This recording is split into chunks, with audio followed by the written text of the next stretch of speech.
Christmas night, 1858. The candles flickered against crystal goblets in the grand dining room of Redwater Plantation, casting dancing shadows across faces flushed with wine and satisfaction.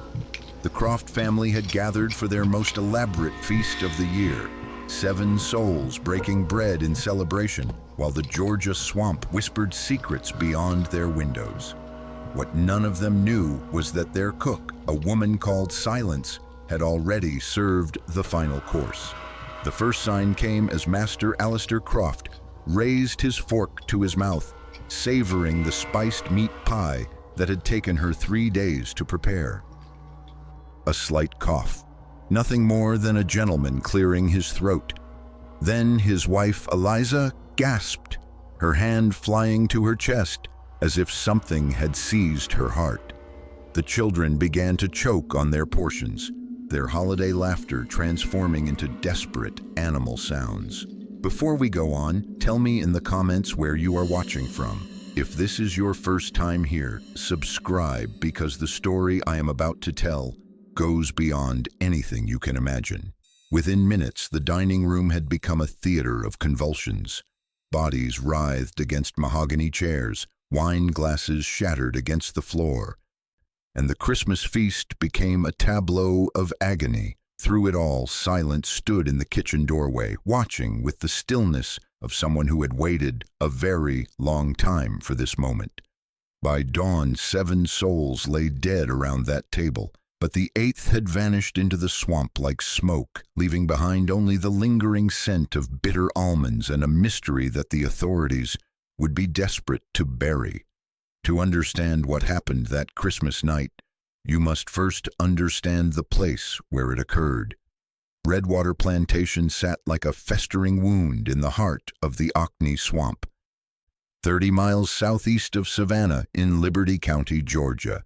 This was not the romanticized antebellum South of popular imagination, but something far more sinister, a kingdom built on isolation and absolute control. The swamp itself served as both fortress and prison. Spanish moss hung from ancient cypress trees like tattered funeral shrouds, while murky water stretched in every direction, hiding snakes, alligators, and countless ways to disappear forever. The air hung thick with humidity and the sweet stench of decay, where honeysuckle bloomed alongside rotting vegetation in a grotesque parody of paradise. Only one narrow causeway connected Redwater to the outside world, a precarious strip of packed earth that could be easily cut off during the rainy season.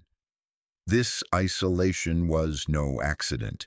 Alistair Croft had inherited not just the plantation, but a carefully constructed system designed to ensure that what happened within these boundaries stayed within these boundaries. The plantation house itself rose from this wilderness like a monument to delusion. 2 stories of whitewashed wood and pretentious columns, it was Croft's attempt to project prosperity he did not possess. But the paint was already peeling by 1858, and the foundation had begun to settle unevenly into the swamp's embrace. Cracks ran like spiderwebs through the plaster walls, and the floorboards groaned with every step, as if the house itself was slowly dying. Behind the main house, a cluster of ramshackle cabins housed nearly 40 enslaved souls. These structures were deliberately crude, built low to the ground where the humidity pooled thickest and the mosquitoes swarmed hungriest. Between the cabins and the house stood the kitchen, a separate building connected by a covered walkway, where the heat of cooking fires would not disturb the master's comfort, but where every meal could be watched, every ingredient controlled. The fields stretched beyond in neat rows of cotton, but even these bore the mark of the swamp's encroachment. Irrigation ditches carved geometric patterns through the landscape, and during heavy rains, the entire plantation would flood, turning the carefully ordered rows into a maze of standing water and mud. In this kingdom, Alistair Croft was the law, judge, and executioner, rolled into one sweating, increasingly desperate figure. But every kingdom has its secrets. And Redwater's greatest secret lived in that kitchen, grinding herbs and planning a feast that would bring this rotten empire to its knees. The 7 souls who would die that Christmas night were not innocent victims of a random tragedy.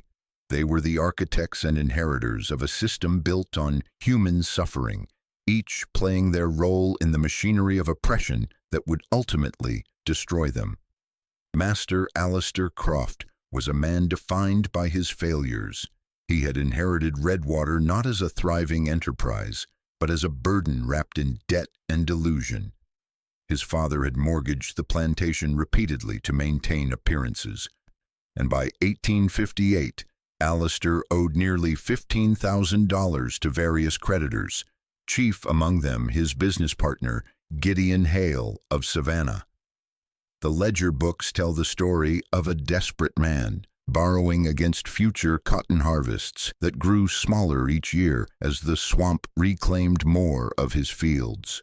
But debt had not made Alistair humble. Instead, it had twisted him into something cruel and unpredictable. He carried a walking stick not for infirmity, but as a weapon, and his rages had become legendary among the enslaved population. When crossed, he would strike with the cold fury of a man who had nothing left to lose but his illusion of power. His wife Eliza lived in willful blindness to the suffering that surrounded her. A woman of 35 with fading beauty and desperate social ambitions, she spent her days writing letters to cousins in Charleston and Savannah, maintaining correspondence with a world that had already begun to forget the Crofts existed. Her diary entries from December 1858 reveal an obsession with appearances, detailed plans for the Christmas feast that would showcase their supposed prosperity to visiting relatives. The children, ranging in age from 8 to 16, were products of their poisoned environment. Young Thomas, the eldest, had already begun mimicking his father's casual cruelty toward the house slaves. The twins, Margaret and Mary, delighted in petty humiliations they could inflict on the women who served them. Even little Catherine, barely old enough to understand the system she had been born into, already spoke to grown adults as if they were invisible. The visiting cousins, Harold and James Whitmore from Augusta, had arrived 3 days before Christmas with their own agenda. They were not merely paying a social call, but conducting what amounted to a financial inspection. Word of the Crofts' troubles had reached Augusta, and the Whitmores were considering whether to extend additional credit or cut their losses entirely. Behind all of these players lurked the shadowy figure of Gideon Hale. A successful merchant and cotton factor in Savannah, Hale had been slowly acquiring pieces of Alistair's debt, positioning himself to seize the plantation when the inevitable collapse came. His correspondence reveals a man of calculating patience, waiting for the precise moment to foreclose on his investment. He had no personal animosity toward the Crofts. They were simply a business opportunity wrapped in human misery. What none of them understood was that their fate had already been decided by someone they barely acknowledged as human. In their ledger of assets and debts, they had listed 43 enslaved souls as property, giving each a monetary value, but never considering that one of them might value something far more precious than money. They had calculated the worth of cotton and land, but they had never calculated the cost of cruelty. But a dynasty built on suffering will always have a weak foundation, and theirs was about to crumble under the weight of one woman's methodical revenge. The moment that transformed a cook named Silence into an instrument of vengeance occurred on a crisp October morning in 1857, when autumn had painted the swamp in shades of gold and crimson. It began, as so many tragedies do, with something impossibly small, a single cube of refined sugar that would cost a child his life. Elias was 10 years old, born into bondage but blessed with his mother's quick mind and gentle spirit. Unlike the other children who worked in the fields or tended livestock, Elias had been assigned to help in the kitchen, where Silence could keep him close and teach him the subtle skills that might one day buy him a measure of safety. He could read the spice containers, measure ingredients with precision, and move through the kitchen with the quiet efficiency that masters valued in their human property. On that October morning, Elias was helping prepare the breakfast service when he noticed a single sugar cube had fallen to the floor near the pantry. Sugar was precious, costly, carefully rationed, even in the master's house. The boy picked it up, turned it over in his small hands, and in a moment of pure childhood impulse, slipped it into his mouth. He never saw Jeremiah watching from the doorway. The overseer was a man who took particular pleasure in catching infractions, seeing them as opportunities to reinforce the fundamental truth of the plantation hierarchy. Jeremiah had been hired not for his agricultural knowledge, but for his reputation as a disciplinarian, a man who understood that fear was the most reliable crop any plantation could cultivate. When Jeremiah dragged Elias from the kitchen, accusing him of theft, Silence felt something cold settle in her chest.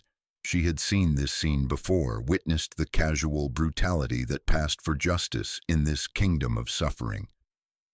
But this time it was her son, her only child, the one pure thing in her world of endless servitude.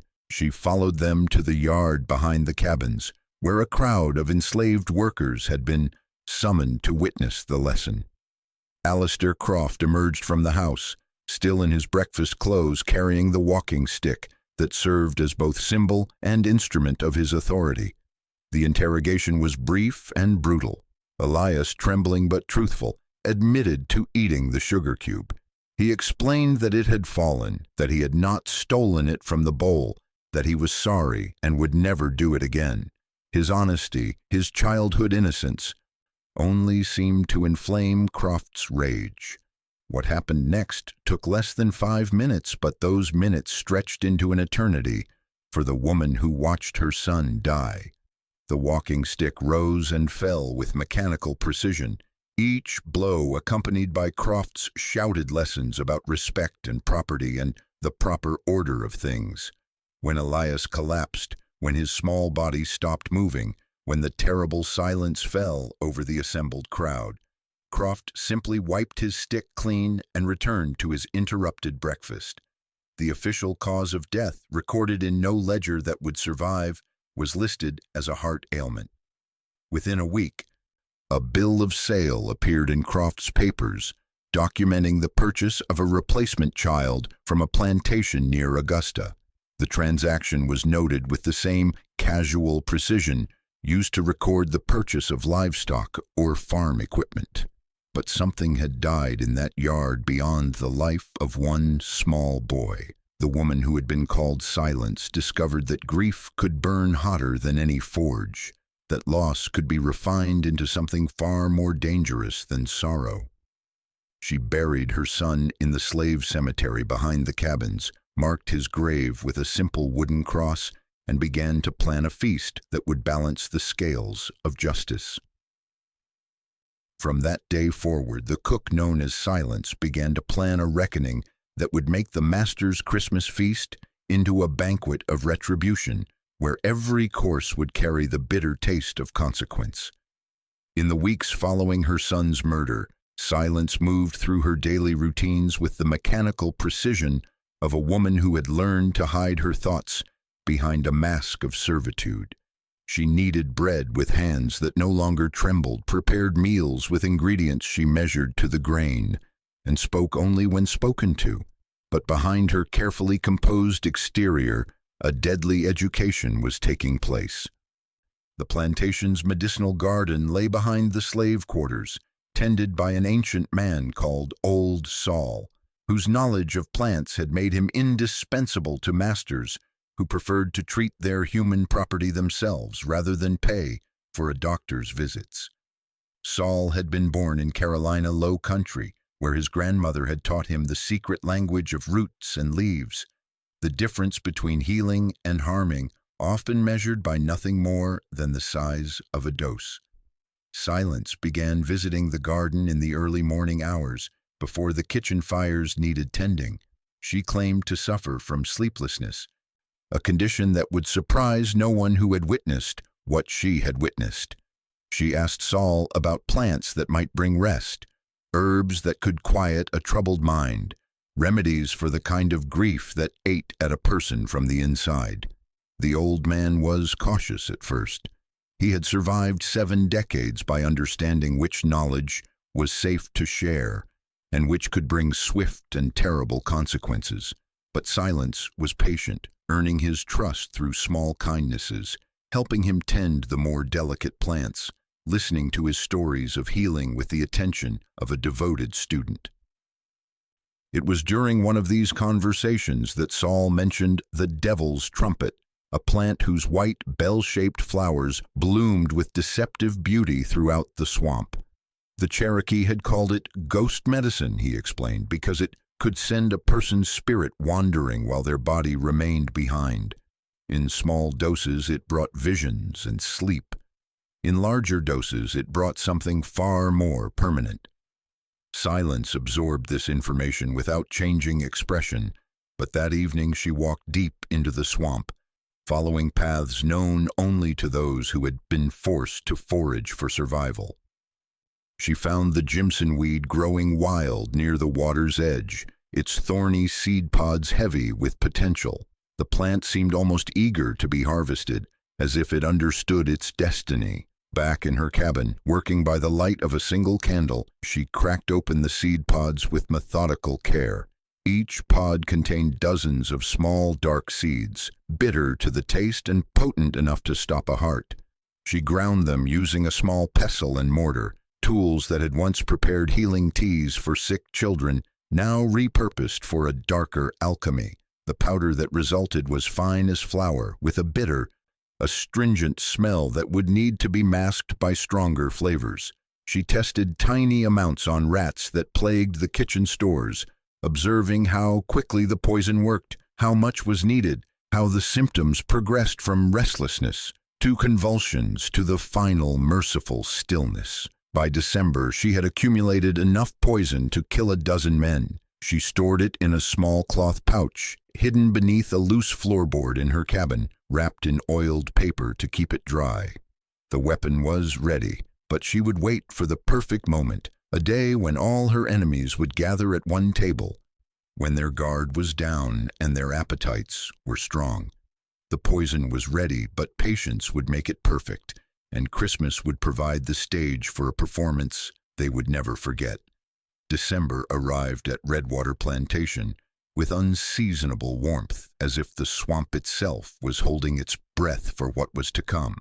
The Spanish moss hung motionless in the humid air, and even the ever-present chorus of frogs and insects seemed muted, creating an atmosphere of expectant silence that matched the cook's own calculating mood. Eliza Croft had been planning the Christmas feast since November, her diary filled with elaborate menus and seating arrangements that would showcase the family's supposed prosperity to their visiting relatives. She envisioned a table groaning under the weight of traditional holiday fare, a ham glazed with honey and cloves, roasted fowl stuffed with cornbread dressing, sweet potato pudding, and her famous spiced meat pies that had once earned compliments from the finest houses in Savannah. The arrival of the Whitmore cousins from Augusta on December 22nd transformed the plantation's usual dreary routine into a flurry of preparation. Harold and James Whitmore were successful cotton merchants who had maintained their wealth through careful investments and cautious lending practices. Their visit was ostensibly social, but everyone understood the true purpose. They were conducting a financial inspection, determining whether their cousin's struggling plantation was worth salvaging or should be allowed to collapse entirely. For Silence, their arrival was a gift from Providence. Instead of 7 souls to account for, she would now have 9 seated around that Christmas table. The additional guests meant more elaborate preparations, more complex dishes, and most importantly, complete control over the kitchen for the 3 days leading up to the feast. Eliza's obsession with appearances worked perfectly into Silence's plans. The mistress insisted that every dish be prepared from scratch, using only the finest ingredients. She ordered Silence to work alone in the kitchen, trusting no other hands to create the culinary masterpiece that would restore the Croft family's reputation. The irony was exquisite. In her desperation to impress, Eliza had unknowingly created the perfect conditions for her own destruction. The menu, as recorded in Eliza's diary, read like a list of opportunities. The glazed ham would be prepared with a special mixture of honey, brown sugar, and secret spices. The stuffing for the fowl would be seasoned with sage and thyme, herbs that would easily mask more bitter flavors. The gravy, rich and dark, would be the perfect vehicle for a powder that dissolved without trace. And the pièce de résistance, the spiced meat pies that were Silence's specialty, could carry enough poison to fell a regiment while tasting of nothing more suspicious than nutmeg and cinnamon. But it was not just the food that made this Christmas perfect for Silence's purposes. The holiday's religious significance added a layer of poetic justice to her plan. These people who claimed to be good Christians, who read from their Bibles on Sunday mornings while treating their fellow human beings like livestock, would meet their judgment at a celebration of the birth of Christ. The irony was not lost on a woman who had been forced to listen to sermons about forgiveness and turning the other cheek while watching her son beaten to death for eating a fallen sugar cube. The house slaves had been given the day off, a rare gesture of holiday generosity that meant Silence would serve the final meal entirely alone. No witnesses, no accomplices, no one to share the burden of what was to come. She would prepare each dish with the same care and attention she had always given her work, but this time every ingredient would carry the weight of vengeance. As the family gathered to give thanks for their blessings, the instrument of their destruction was already simmering in the gravy, baked into the pie crusts and stirred into the glazes that would make their last meal a masterpiece of culinary art and perfect justice. Christmas Day, 1858, dawned gray and humid, with a thick mist rising from the swamp that seemed to muffle all sound except the steady rhythm of Silence's preparations in the kitchen. She had risen before dawn, as she had every day for the past 15 years, but this morning carried a weight of finality that made each movement deliberate, each decision irreversible. The kitchen had become her altar of vengeance, every surface scrubbed clean, every utensil arranged with surgical precision. The ham, already glazed and studded with cloves, sat ready for the final basting that would seal its deadly secret. The fowl, stuffed and trussed, waited for the oven alongside dishes of sweet potatoes and cornbread that would serve as innocent companions to the poisoned feast. But it was in the preparation of the gravy that Silence's true artistry revealed itself. She had learned the recipe from the previous cook, an old woman who had died of fever 3 winters past, taking with her the secret of the rich, dark sauce that the Croft family prized above all other accompaniments. Today, that same recipe would carry an additional ingredient, a fine powder that dissolved without trace and carried the bitter taste of justice. She worked with the calm efficiency of a woman who had found her purpose.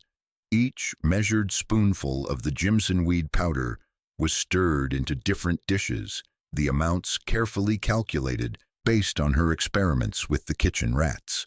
The ham's glaze received enough to fell a large man, the gravy carried sufficient poison for the entire table, and her famous spiced meat pies, the dish that Eliza Croft had specifically requested for the Christmas centerpiece, contained enough concentrated death to ensure that no one would survive to tell the tale.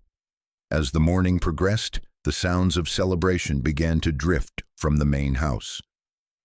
The Whitmore cousins had brought gifts from Augusta, fine cloth and imported wine that represented the prosperity the Crofts desperately wanted to project. The children's laughter echoed through the corridors, their excitement building toward the afternoon feast that would be the culmination of the holiday celebration. Silence could hear Eliza directing the arrangement of the dining room, her voice shrill with nervous energy as she supervised the placement of her finest china and crystal. The table was being set for 9, with the family silver polished to a gleaming shine and candles arranged to cast the most flattering light on what would be their final gathering. At precisely 2 o'clock, as church bells rang across the county to mark the holy day, Silence began the final service of her career. She arranged each dish on silver platters with the same care she had always taken, garnishing the ham with sprigs of rosemary, ladling the deadly gravy into fine porcelain boats, and placing her poisoned pies at the center of the presentation like crowning jewels of culinary achievement.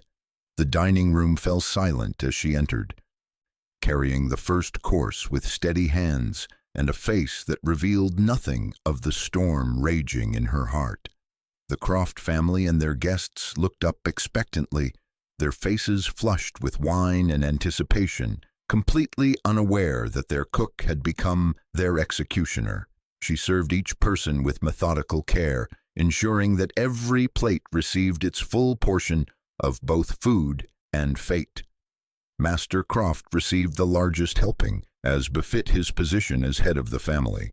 Eliza was given extra gravy, knowing her fondness for the rich sauce. The children received smaller portions, but no less lethal for their size.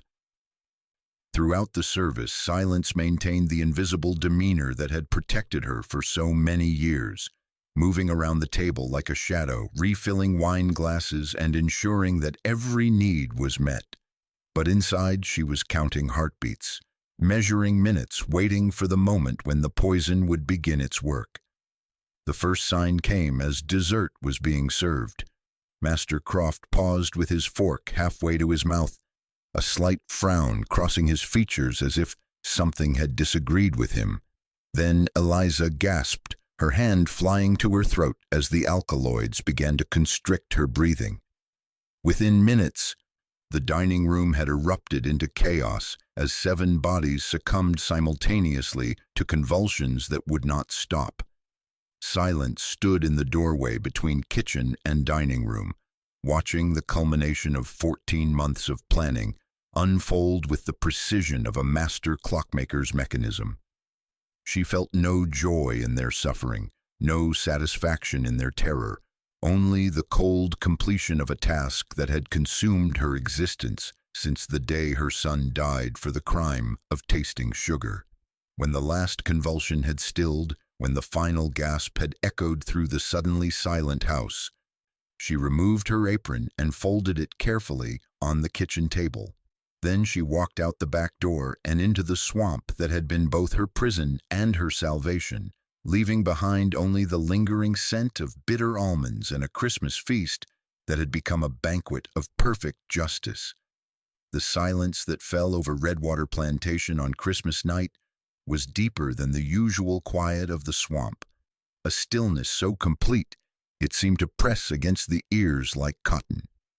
In the slave quarters, the house servants who had been given the rare gift of a holiday evening off went to bed early, exhausted from their own modest celebrations and unaware that their world had just ended.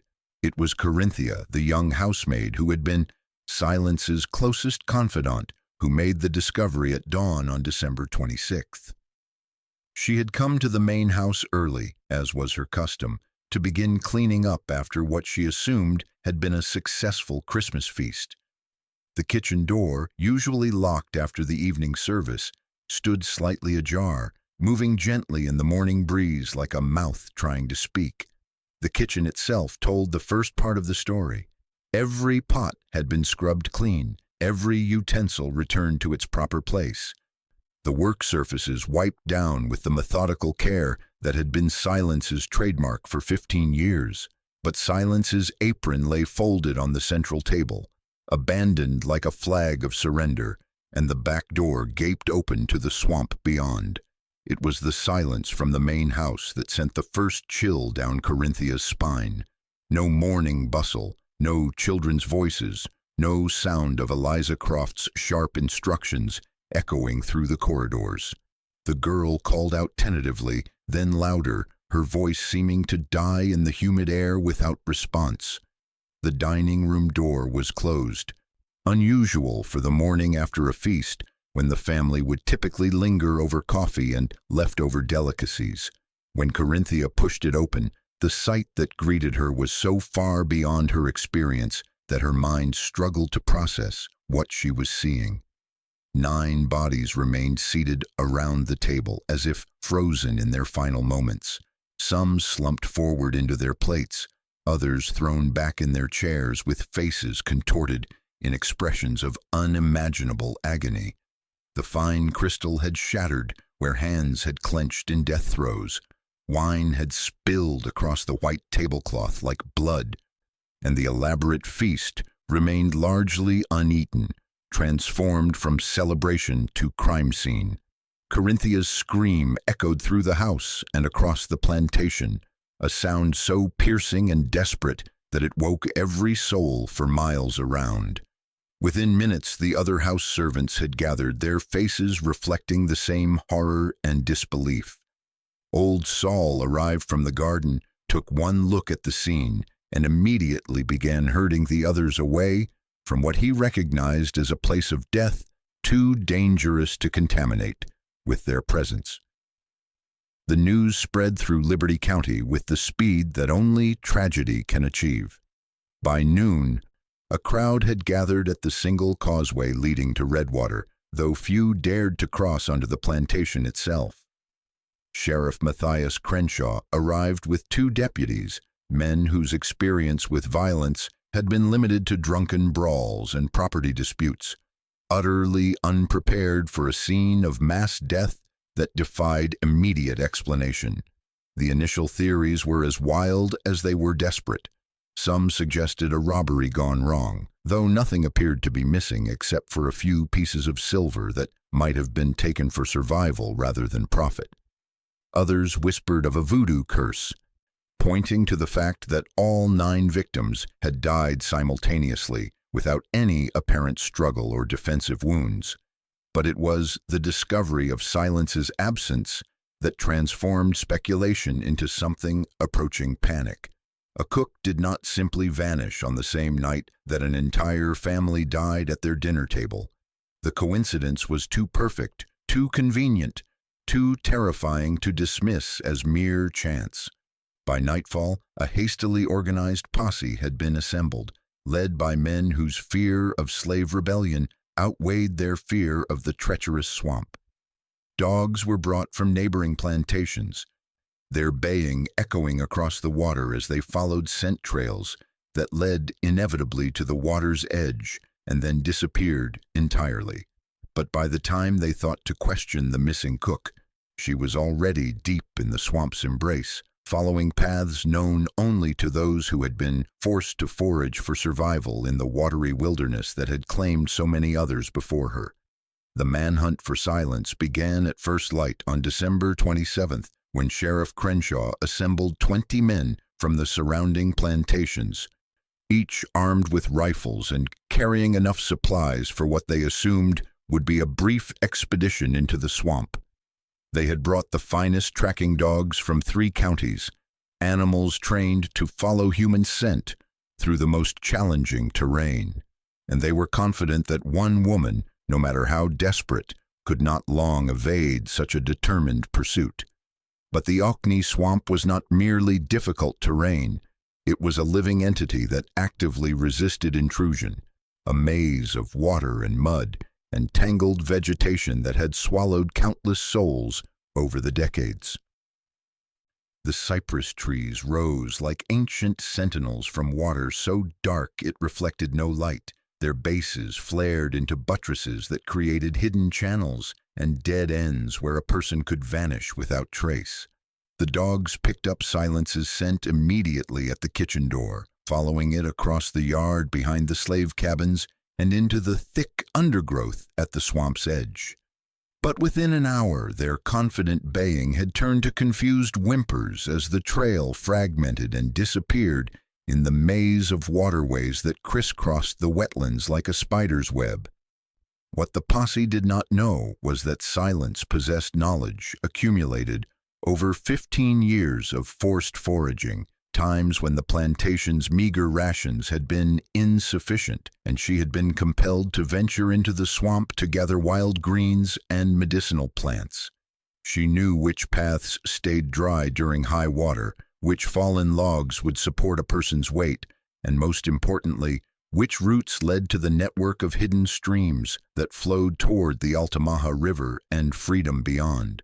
On the second day of the search, when the posse had ventured deeper into the swamp than any of them had ever gone, they encountered a figure that would become central to the legend that grew around Silence's escape. Rufus was a free black man who made his living as a swamp guide, helping hunters and trappers navigate the treacherous waterways in exchange for silver coins and respect that was rare in the antebellum South. The searchers found him poling a flat-bottomed boat through a narrow channel, his dark face impassive as he watched their struggle through the knee-deep muck.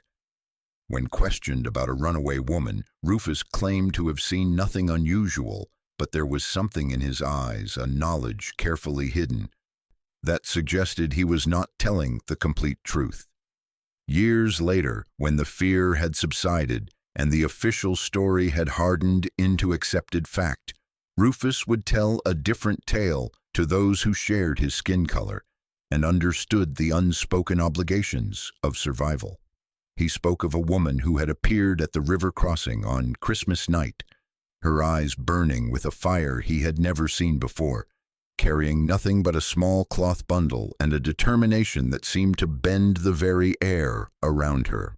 According to his account, she had offered him 2 silver spoons and a promise that he would never see her face again if he would pole her across the dark water to the far shore. The silver bore the Croft family crest, he said, but the woman who carried it moved with the quiet authority of someone who had already paid every debt she owed to the world. Back in the slave quarters at Redwater, Corinthia faced her own interrogation. Sheriff Crenshaw had quickly identified her as Silence's closest confidant, and he pressed her repeatedly about any conversations or plans that might reveal the fugitive's destination. But Corinthia, barely 18 years old and terrified by the magnitude of what had occurred, claimed complete ignorance of any escape plan. She told them that Silence had been quieter than usual in recent weeks, spending long hours alone in the kitchen after her work was finished, but she insisted that her friend had never spoken of running away or expressed any anger toward the family beyond the normal complaints that all enslaved people shared in private moments. Her testimony, recorded in the sheriff's notes, painted Silence as a model slave who had suddenly and inexplicably committed an act of unimaginable violence. What Corinthia did not tell them was that she had found a small packet hidden beneath Silence's mattress, wrapped in oiled cloth and containing a single page covered with careful writing. The words spoke of justice delayed but not denied, of a son's death that demanded payment in kind, and of a woman who had chosen to become the instrument of divine retribution rather than wait for mercy that would never come. After 3 days of fruitless searching, with supplies running low and several men succumbing to fever from the infected insect bites that were the swamp's constant gift to intruders, the posse abandoned their pursuit. The official report stated that the fugitive had likely perished in the wilderness, her body claimed by quicksand or alligators or any of the 100 other deaths that the swamp offered to the unprepared. The trail went cold at the river's edge, as if she had simply vanished into the air. But those who knew the old stories understood that some people are born with the knowledge of secret paths, and that freedom, once tasted, leaves traces that no earthly power can completely erase. While the posse struggled through the treacherous swamp in their futile pursuit of Silence, a different kind of hunt was taking place in the more civilized confines of Savannah's merchant district. Gideon Hale had received word of the tragedy at Redwater within hours of its discovery, and by December 28th, he was riding hard toward Liberty County with a small entourage of clerks and legal documents that would prove far more effective than dogs and rifles in shaping the outcome of this crisis. Hale was a man who understood that in the delicate economy of the antebellum South, perception mattered as much as reality. The death of an entire plantation family under mysterious circumstances threatened to create exactly the kind of panic that could destabilize property values, disrupt labor relations, and invite unwanted scrutiny from federal authorities who were already suspicious of Southern institutions. More importantly, Hale held the majority of Alastair Croft's debts, making him the primary creditor of an estate that would now need to be liquidated quickly before questions could be raised about the circumstances of its owners' deaths. A prolonged investigation into suspected poisoning would tie up the property in legal proceedings for years. But an unfortunate accident involving tainted foodstuffs could be resolved swiftly and profitably. His first meeting was with Dr. Jeremiah Albright, the county coroner whose medical education consisted of a single year at a Philadelphia college before family debts had forced him to return south and establish a practice that relied more on laudanum and prayer than scientific knowledge. Albright had already examined the bodies and was struggling to explain the simultaneous deaths that defied his limited understanding of natural causes. The conversation took place in Albright's cramped office above the general store, where the coroner's books and instruments competed for space with bolts of cloth and barrels of flour. Hale listened patiently as Albright described the victim's symptoms, the contorted faces and clenched hands that spoke of agonizing final moments, but he guided the discussion toward more practical concerns. The recent purchase of flour from a Charleston merchant, documented in the Redwater ledger that Hale had thoughtfully brought with him, provided the perfect explanation. Ergot contamination was a well-known danger in stored grains, capable of causing exactly the kind of convulsions and death that had been witnessed at the Christmas feast. The fact that the flour had been purchased in bulk, specifically for the holiday preparations, made the timing tragically perfect. Dr. Albright, whose practice depended on the goodwill of men like Hale, found this explanation both medically plausible and personally convenient. The alternative, that a slave had successfully poisoned an entire family and escaped to freedom, raised questions about the fundamental security of the institution that provided his livelihood and social position. Within hours, the official cause of death had been determined and recorded.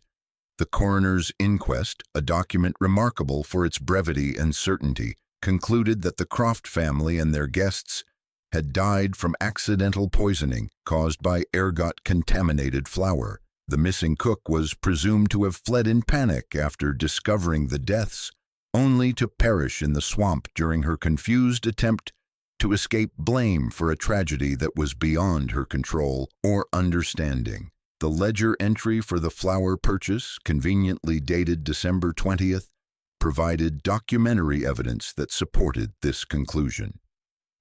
What the record did not mention was that the entry had been made with ink that was slightly darker than the surrounding entries, or that the handwriting, while similar to Alastair Croft's usual script, showed the careful precision of someone copying rather than composing. Sheriff Crenshaw, overwhelmed by a case that stretched far beyond his experience with local disputes and minor thefts, gratefully accepted the coroner's findings. The alternative would have required him to pursue an investigation into slave rebellion that could destabilize the entire county and potentially implicate other plantations in security failures that no one wanted to acknowledge. The neighboring planters, who had initially whispered of poison and revolt, quickly embraced the official story with the relief of men who had seen a terrible threat to their way of life transformed into a manageable accident. The Christmas Eve sermons that followed spoke of divine mystery, and the importance of proper food storage, carefully avoiding any suggestion that the enslaved population might possess the knowledge, opportunity, or motivation to strike back against their oppressors. By January 5th, 1859, the inquest was closed, the bodies were buried in the Croft family plot behind the plantation house, and the estate was placed under Hale's administration for liquidation. The official record was complete, sealed, and filed away in the county courthouse, a masterpiece of bureaucratic fiction that transformed murder into mishap with nothing more than careful paperwork and shared self-interest. The truth was buried not in the swamp where silence had vanished, but in the official record where it could be controlled, managed, and ultimately forgotten by those who found reality too dangerous to acknowledge. The true genius of Gideon Hale's orchestration became clear not in the immediate aftermath of the tragedy, but in the weeks that followed, when the machinery of commerce began to transform death into profit with the efficiency that only American capitalism could achieve. What had appeared to be a humanitarian effort to provide closure and stability was revealed to be something far more calculating, a financial maneuver that would have impressed the most ruthless Wall Street speculator. Within days of the inquest's conclusion, notices appeared in the Savannah Morning News advertising the upcoming auction of Redwater Plantation's assets. The announcement, bordered in black out of respect for the deceased, described a complete liquidation of a well-maintained agricultural operation without mentioning the circumstances that had made such a sale necessary. Potential buyers were invited to inspect the property, the livestock, the farming equipment, and most significantly, the remaining enslaved population that represented the bulk of the estate's value.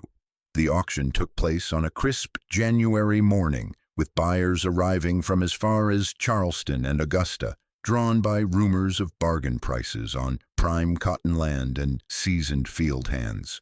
Hale served as both auctioneer and primary creditor, a dual role that allowed him to control both the sale process and its outcomes with remarkable precision.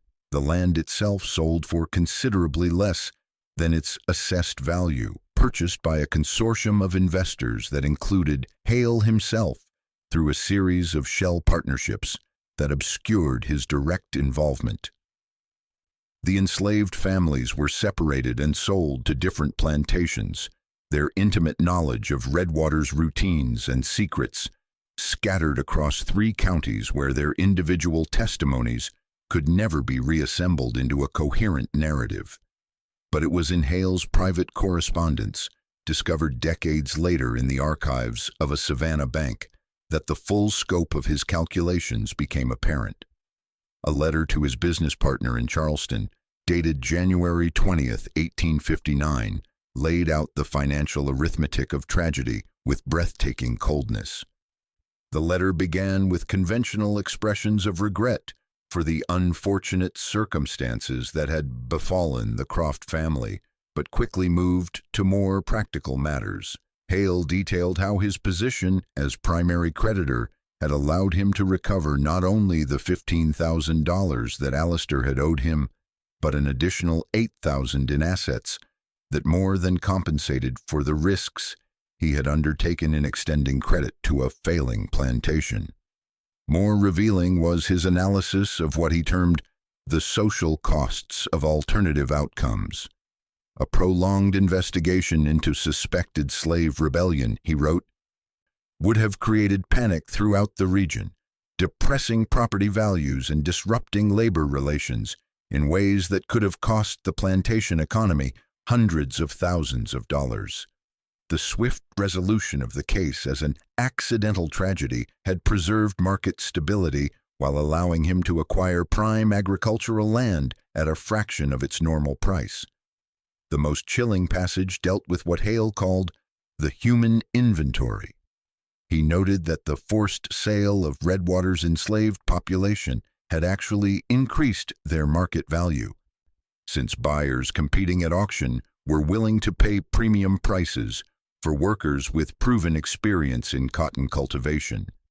The tragedy that had destroyed one family had created windfalls for dozens of others, a perfect example of how the institution of slavery could transform even death into profit. But perhaps most telling was Hale's assessment of the official story itself. He wrote with evident satisfaction about how the ergot poisoning explanation had been accepted not only by local authorities, but by newspapers throughout the region, creating what he termed a controlled narrative that protected both property values and social stability. The truth, he noted, would have been far more expensive than the fiction they had constructed. The letter concluded with observations about the broader implications of their success. Hale suggested that the Redwater case had established a template for handling similar incidents in the future, a way of transforming potential disasters into manageable accidents through careful coordination between business interests, medical authorities, and law enforcement agencies. Most disturbing of all was his final paragraph, where he expressed hope that the solution they had developed could be applied to other plantations facing similar challenges. The systematic cover-up of Silence's act of rebellion was not an isolated incident, but part of a broader strategy for maintaining the economic and social foundations of the slave system. The legend of the poisoned Christmas was suppressed not to protect the dead, but to protect the living and their fortunes, and in that suppression lay a truth more horrifying than any ghost story the swamp might whisper to those brave enough to listen. The Oni Swamp began reclaiming Redwater Plantation almost immediately after the auction concluded, as if the land itself was eager to erase the evidence of what had transpired within its boundaries. The new owners, a consortium of investors led by Gideon Hale, had purchased the property not for its agricultural potential, but for its timber rights and strategic location along the river routes that connected Georgia's interior to the port of Savannah. Within months, the careful cultivation that had defined the plantation for 3 generations was abandoned. The cotton fields, no longer tended by enslaved hands that had known every furrow and drainage ditch, quickly reverted to wild growth. Kudzu vines crept across the irrigation channels, Spanish moss claimed the fence posts, and the geometric patterns that had once imposed human order on the landscape dissolved into the organic chaos of the wetlands. The main house stood empty through the spring and summer of 1859, its windows boarded against vandals and weather, but even these precautions could not protect it from the relentless humidity that began to warp the floorboards and peel the paint from its pretentious columns. By autumn, the roof had begun to leak, and by the following winter, sections of the second floor had collapsed under the weight of accumulated moisture and neglect. Local residents reported strange sounds emanating from the abandoned structure during the holiday season, faint echoes of what might have been Christmas carols drifting across the water on still nights. These accounts were dismissed by the practical-minded as the songs of night birds or the creaking of rotting timber, but they persisted with remarkable consistency, creating the foundation for ghost stories that would survive long after the house itself had crumbled. The slave quarters met a different fate. The crude cabins that had housed 43 human souls were systematically dismantled, their lumber sold to neighboring plantations, where it would be recycled into new structures that carried no memory of their original purpose.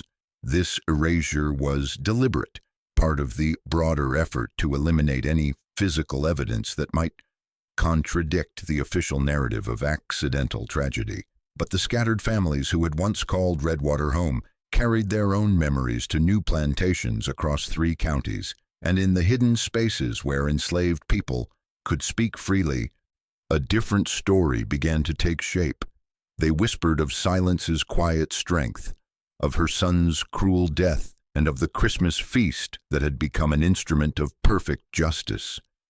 These oral testimonies followed patterns as old as Africa itself, transforming historical fact into legend, individual tragedy into collective memory. The woman who had been known simply as Silence became a figure of mythic proportions. Her escape into the swamp transformed into a journey toward freedom that transcended the merely physical. In the brush arbor churches that served the Black community, preachers spoke in carefully coded language about divine justice and the mysterious ways in which the Lord worked His will on earth. They told congregations that evil would always carry the seeds of its own destruction, that cruelty would inevitably call forth retribution, and that sometimes the instruments of God's wrath appeared in the most unexpected forms. These sermons never mentioned Redwater by name, never spoke directly of poison or escape, but everyone understood the references, the biblical allusions to Pharaoh's household and the plagues that had visited Egypt. The story of Silence became woven into a broader narrative of resistance and hope, a reminder that even in the darkest circumstances, individual courage could strike back against systematic oppression. Meanwhile, in the white community, the official story hardened into accepted fact through constant repetition. Newspaper accounts from neighboring counties continued to reference the Redwater tragedy as a cautionary tale about proper food storage, and medical journals cited Dr. Albright's findings as evidence of the dangers posed by ergot-contaminated grains. The speed with which the case had been resolved, rather than raising suspicions, was held up as an example of efficient law enforcement and competent medical investigation. Sheriff Crenshaw received commendations from the state government for his handling of what could have been a destabilizing crisis, and Dr. Albright's reputation as a careful diagnostician was enhanced by his definitive identification of the cause of death. But among those who worked the land and understood the rhythms of rural life, questions persisted. Experienced cooks knew that ergot contamination would have been visible in the flour, that any competent kitchen worker would have noticed the telltale dark specks that marked infected grain. They wondered how someone with Silence's reputation for meticulous preparation could have missed such obvious signs of spoilage. These doubts were never voiced openly, never recorded in official documents, but they lived on in the collective memory of a community that understood the difference between what was said publicly and what was known privately. The official record had its story, but the oral tradition kept a different truth alive, passing it down through generations like a carefully guarded secret that grew more powerful with each telling. The story might have remained buried forever in the competing narratives of official records and whispered memories, but stories of such power have a way of refusing to stay dead. Like seeds lying dormant in winter soil, they wait for the right conditions to break through the surface and demand attention from a world that would prefer to forget. The first crack in the official silence came in 1938, when a Works Progress Administration field worker named Marcus Washington encountered an ancient woman named Corinthia Freeman in a weathered cabin outside of Riceboro. Her face was mapped with 90 years of hard living, but her mind remained sharp as the kitchen knives she had once wielded in service to white families. As the afternoon wore on and Washington demonstrated genuine respect for her testimony, something shifted in the old woman's demeanor. She studied his face for a long moment, as if weighing the risks of breaking a silence that had protected her for 8 decades, then began to speak in a different voice entirely. She told him about a woman called Silence who had cooked for the Croft family at a place called Redwater, deep in the Orkney swamp. She spoke of a Christmas feast that had ended in death and mystery, of a cook who had vanished into the night, leaving behind only questions that no one dared ask openly. Most remarkably, she claimed to be the same Corinthia who had discovered the bodies on that December morning so many years before. Washington recorded her testimony with meticulous care, recognizing that he was hearing something far more significant than typical plantation reminiscences. But when he submitted his report to the WPA archives, it vanished into the bureaucratic machinery of the federal government, classified alongside thousands of other testimonies that would not see daylight for decades. Decades later, historian Dr. Sarah Caldwell stumbled across the anomaly while researching antebellum plantation records. The simultaneous death of 9 people from alleged ergot poisoning struck her as statistically improbable, and the disappearance of the cook on the same night seemed too convenient to dismiss. Her investigation eventually led to the forgotten WPA testimony and a compelling case for viewing the Redwater tragedy as deliberate rebellion rather than tragic accident. Perhaps the most haunting evidence came from a rundown church outside of Darien, Georgia, where Caldwell discovered sermon notes from the 1870s. Hidden within the biblical references was what appeared to be a tribute to a woman who had delivered justice with bitter herbs and found freedom on winged feet. The story refuses to die because it speaks to a justice that the law would not provide, a truth that official records were designed to obscure, and a courage that transformed one woman's private grief into an enduring symbol of resistance against systematic oppression.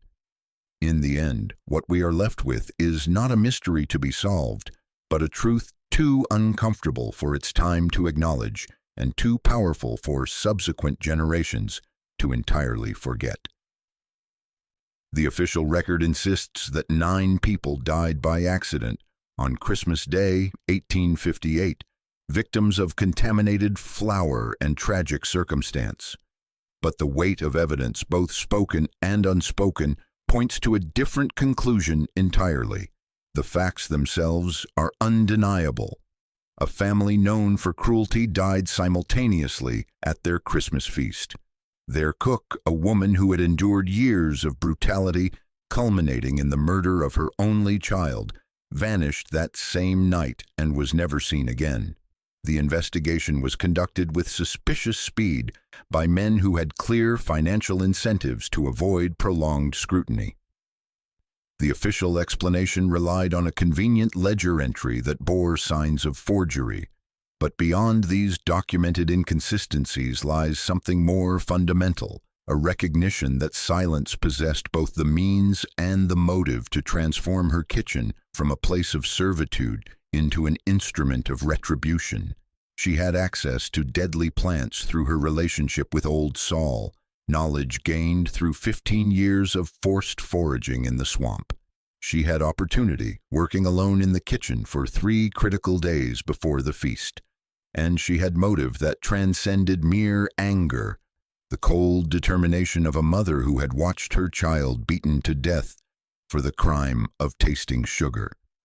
The question that has haunted this story for more than a century and a half is not whether Silence poisoned the Croft family, but whether her act constituted murder or justice. The legal system of 1858 was clear in its verdict. Enslaved people who killed their masters were guilty of the most heinous crime imaginable. But that same legal system regarded enslaved people as property rather than persons, denied them the right to defend their children, and provided no recourse for grievances beyond submission and endurance. The moral calculus of a system that permitted human beings to be bought and sold like livestock, that allowed children to be beaten to death for trivial infractions, that separated families at will and denied the most basic human dignities. What weight should we assign to the lives of those who profited from such arrangements? Silence's act was undeniably deliberate, carefully planned, and executed with ruthless efficiency. But it was also the response of someone who had been pushed beyond the limits of human endurance by a system designed to crush the spirit while preserving the body for labor. The cover-up that followed was perhaps even more revealing than the original act. The speed with which powerful men moved to transform murder into accident, the ease with which they manipulated official records and shaped public perception, demonstrated the lengths to which the established order would go to protect itself from uncomfortable truths. They understood instinctively that acknowledging silence as rebellion would validate the grievances of every enslaved person in the South, would suggest that the oppressed possessed both the capability and the moral authority to strike back against their oppressors. What Gideon Hale and his accomplices created was not just a lie, but a template for institutional denial that would be replicated countless times throughout American history. The pattern they established of transforming inconvenient truths into manageable fictions through the careful coordination of business interests, government officials, and compliant media would prove remarkably durable long after slavery itself had been abolished. Today, visitors to Liberty County can find no trace of Redwater Plantation. The swamp has reclaimed the land completely, erasing the physical evidence of both the crimes committed there and the justice that finally answered them. But the story persists in the oral traditions of the African American community, in the academic research of scholars like Sarah Caldwell, and in the recognition that some acts of resistance transcend the legal and moral frameworks of their time to become something approaching legend. If you found this story as haunting as we did, subscribe so you don't miss the dark histories that powerful forces tried to erase.